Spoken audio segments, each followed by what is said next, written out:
Hey, everybody. Welcome to Unfiltered, the voice of truth in a confused culture. My name is Jason, and I'm glad that you are joining me today. Each week, I want this to be a place where we step back from all the noise for just a few minutes and think clearly. Week after week, I say this in the very beginning as a reminder that we live in a world full of noise. And it's nice just to take a step back for 20 to 30 minutes. Sometimes it's less, but no more than usually 30 minutes that you're with me, that we want to step back and think about what is going on around us. Because whether you realize it or not, the world is constantly trying to shape the way we think. It is shaping how we see ourselves, how we see other people, and how we see God. It shapes how we respond to pressure and how we make decisions. And if we're not intentional, what will happen is we'll just not live in the world. We will start thinking like the world. We're not going to get away from living in the world, but we don't want to think like the world thinks. And that is why we keep coming back to our minds. And I know this, you might be thinking, wow, Jason, you've been talking a lot about the mind lately. Things seem to be repetitive. You're right. I have, and that's exactly the point. I need to be repetitive for a reason. Some things are not too important to say one time. Repetition is not always redundancy. Sometimes repetition is how truth gets rooted. And when it comes to our minds, trust me, I don't want to just touch the subject and move on. Excuse me. I want us to slow down just long enough to actually see what is happening around us. Most people are losing a battle they don't even know that they're in. The battle is not happening out loud either. It's obviously not obvious all the time. People don't even realize they're in a battle because you can't always see or point to it on a calendar or see it in the bank account or even hear it in a conversation. But guess what? It's happening. It is happening in the way that you process pressure. It is happening in the assumptions that you make about yourself. It's happening in the thoughts that you keep replaying over and over in your mind. It is happening in the stories that you keep telling yourself about what is possible or what is even hopeless. You might even say, what won't ever change. That's who you're shaping yourself to be by the way you think. And time again, that battle begins to shape the direction of your life. And most people think their biggest battles are external, but they're not. They're internal. You might think that your problem is your schedule, or maybe it's the responsibilities you have at work or wherever you are at school. You might think it's your circumstance that's been handed to you or the pressure that you're carrying. And yes, don't get me wrong, those things do matter.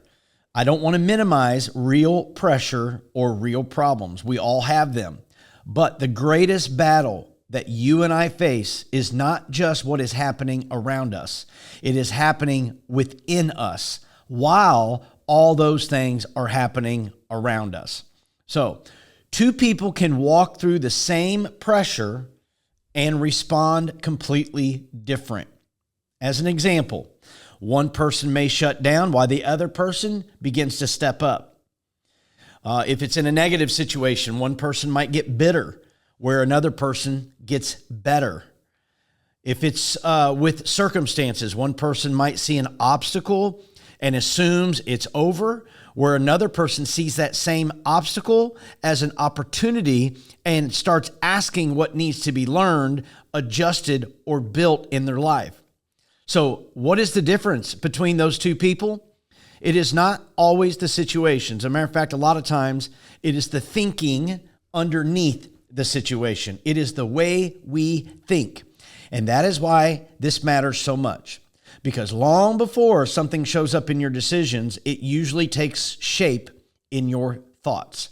The way you think shapes the way you see. The way you see shapes the way you respond. And over time, the way you respond becomes patterns that start directing your life. So the real battleground is not just your circumstances.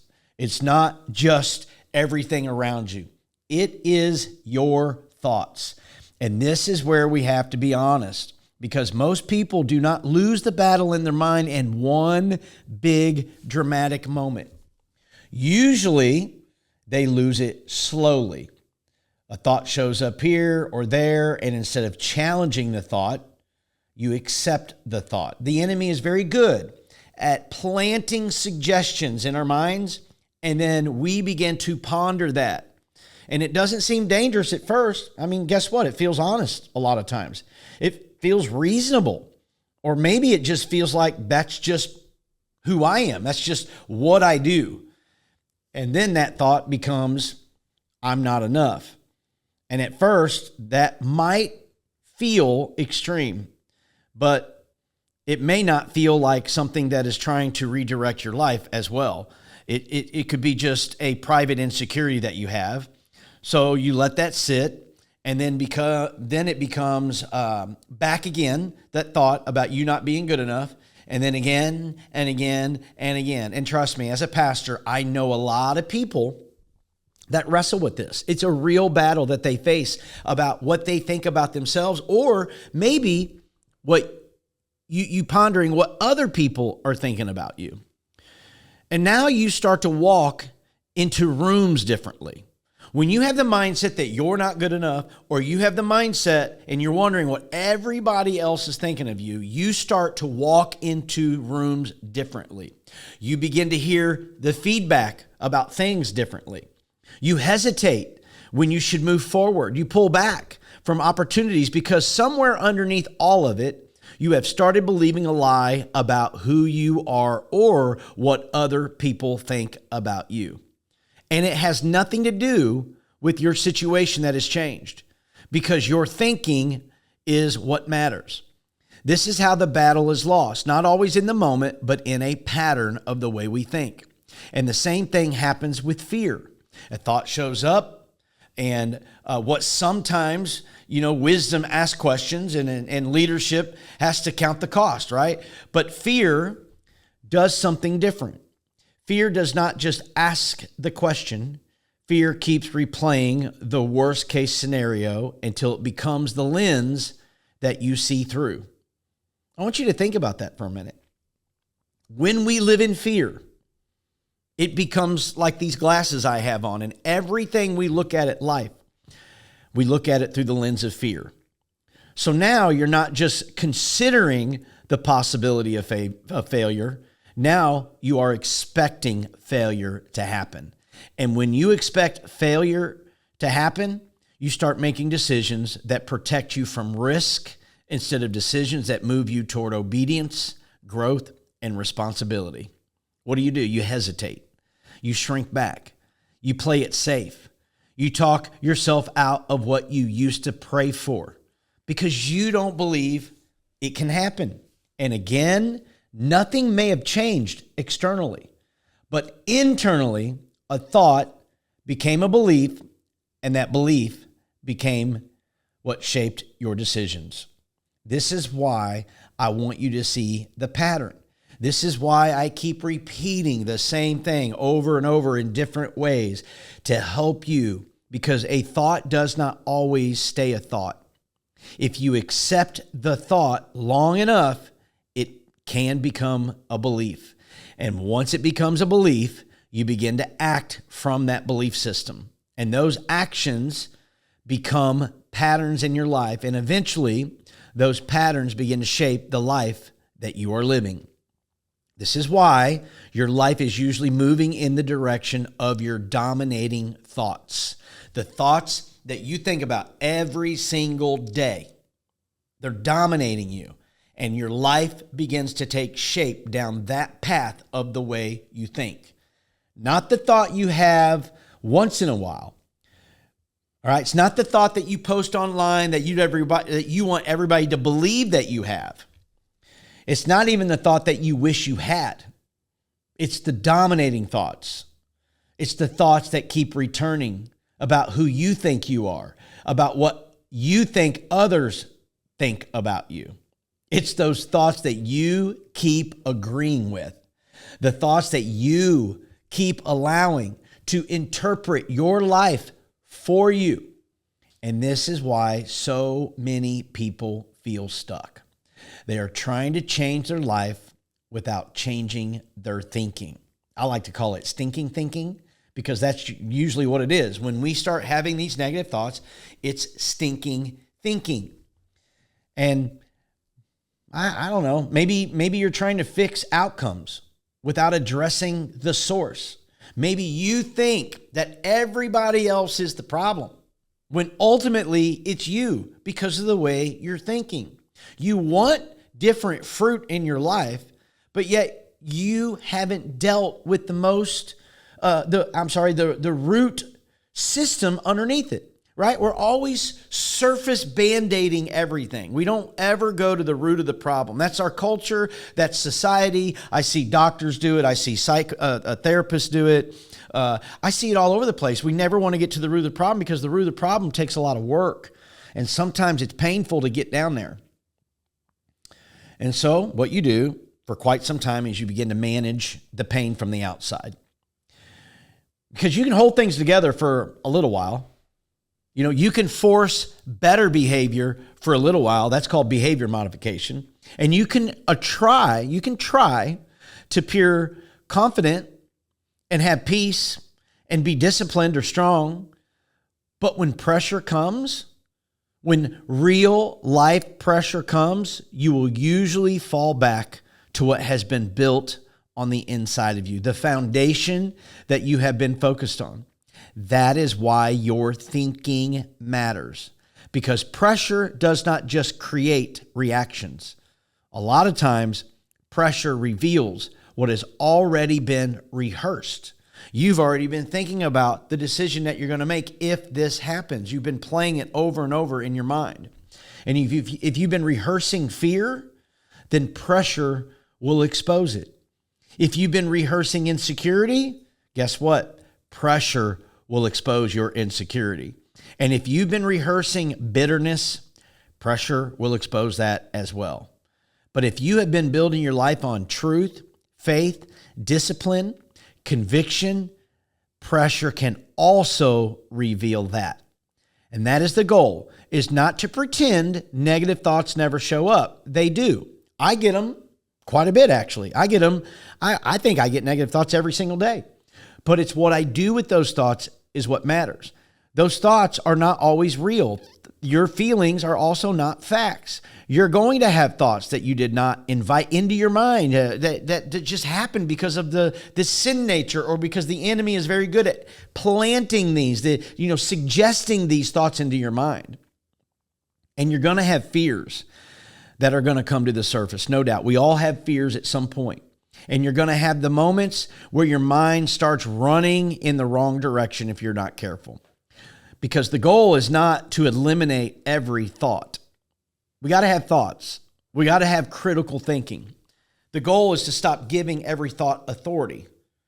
That's the difference. Matter of fact, that's the big difference, is not allowing every thought to control or have authority over your life to where you begin doing and acting and behaving as those thoughts come to your mind. Because a thought shows up does not mean it gets to stay. Just because that feeling is strong and doesn't mean it's true. Just because it sounds familiar, the thought that you have, does not mean it's from God either. And just because you have thought it for years does not mean it deserves another year of influence in your life. Some of you have been thinking about the same thing over and over and over for years, and you're still stuck, all because of the way you think. So you might ask yourself, well, okay, that's great information, but how do I begin to win this battle? Well, the first thing that you got to do is you got to be aware. I don't think a lot of people are self-aware enough about what is going on in their life. And to be aware, you have to slow down long enough to notice what is actually happening in your mind. And a lot of people don't do this. They go. They think it's normal. They think that's just the way they are. And they don't slow down to think about the things they're thinking about. They just react to it. They feel something when they get the thought, and they just follow the feeling. And then they think something and believe it. They just think of something and they just believe it. I mean, it's like insanity to me of how many people out there are allowing their minds to wander into these negative areas. They get hit with this pressure at work or in a relationship, and they immediately let their mind run wherever it wants to go. But awareness, it asks this question: what am I actually thinking right now?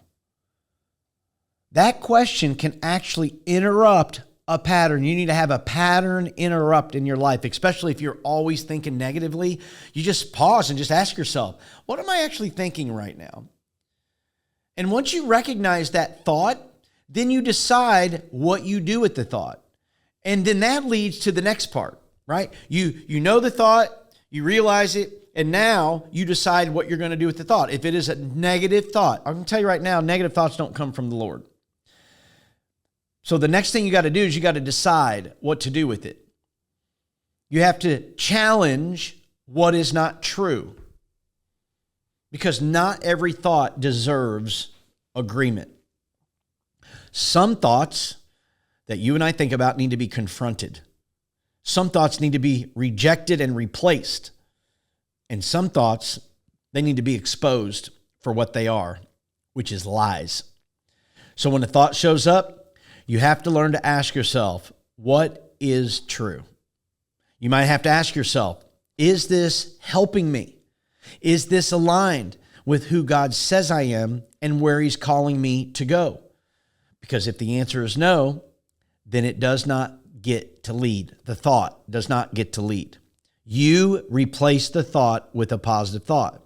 And you may not be able to stop every thought from entering your mind, but you can decide whether that thought gets authority.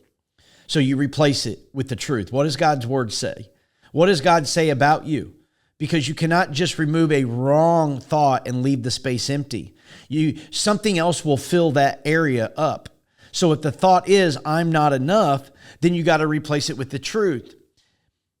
If the thought is, this will never change, you replace that thought with the truth. And if the thought is, I will always be this way, then you got to replace that thought with the truth. Okay? This is not about hyping you up. This is not about denying where you are. It's not pretending like everything's going to be okay. No. You're actually replacing it with what God's word says. God's word says, when you know the truth will set you free. And that is the point. You are stuck. You are in bondage because you're saying things like, it'll always be this way. Or you're saying things like, this will never change. I will always be single. I will always be broke. And I actually know, I know someone who's dealing with something like this. Personally, they struggle with anxiety and they believe this is something they're always going to have to deal with.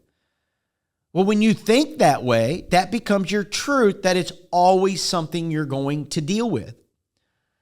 And when you have that truth, then that truth of what you believe becomes an alignment into your mind. But the real truth is what realigns your mind, and you get under the cover of God. And that is not something you do one time. That's something you have to do daily. Thought by thought, moment by moment. It is learning to pay attention to what is happening inside of you instead of being led by whatever thought happens to be the loudest. Every thought you allow is taking you somewhere. The question is, are you paying attention to where it's taking you? So as we wrap this up, here's what I want you to sit with this week. Remember, it's just one thing a week that I want you to think about. Now, the last several weeks, it's all been about your mind. So every week it's a little more about your mind. And that's where we're going today. Because maybe it is a thought about yourself. Maybe it's a thought about your future or about your marriage or your calling or your leadership. Or maybe it's your past that you're thinking about. Or maybe it's your ability to even change. Maybe you're just thinking, man, I don't know that I have what it takes to do what you're asking me to do when it comes to my thoughts because my thoughts are so powerful. Whatever it is, do not just let it sit there unchallenged. The thought is not neutral. It is shaping something, and if you do not take ownership of your thinking, something else will. So this week, pay attention. Not in a weird, over-analytical way, but in a healthy, intentional way. When a thought shows up, do not automatically agree with what your thought is. I was just talking with somebody about this the other day. They started believing something, a thought came to their mind, and they automatically just thought that's the way it was going to be. And I said, listen, you do not have the ability to know what someone else is thinking about you. So until you know, you think the best. You got to have the courage to reject what is false, and you got to replace it with the truth. The battle in your mind really is the battle for the direction of your life. And if you do not figure this out now, you will always be going down a path of negativity.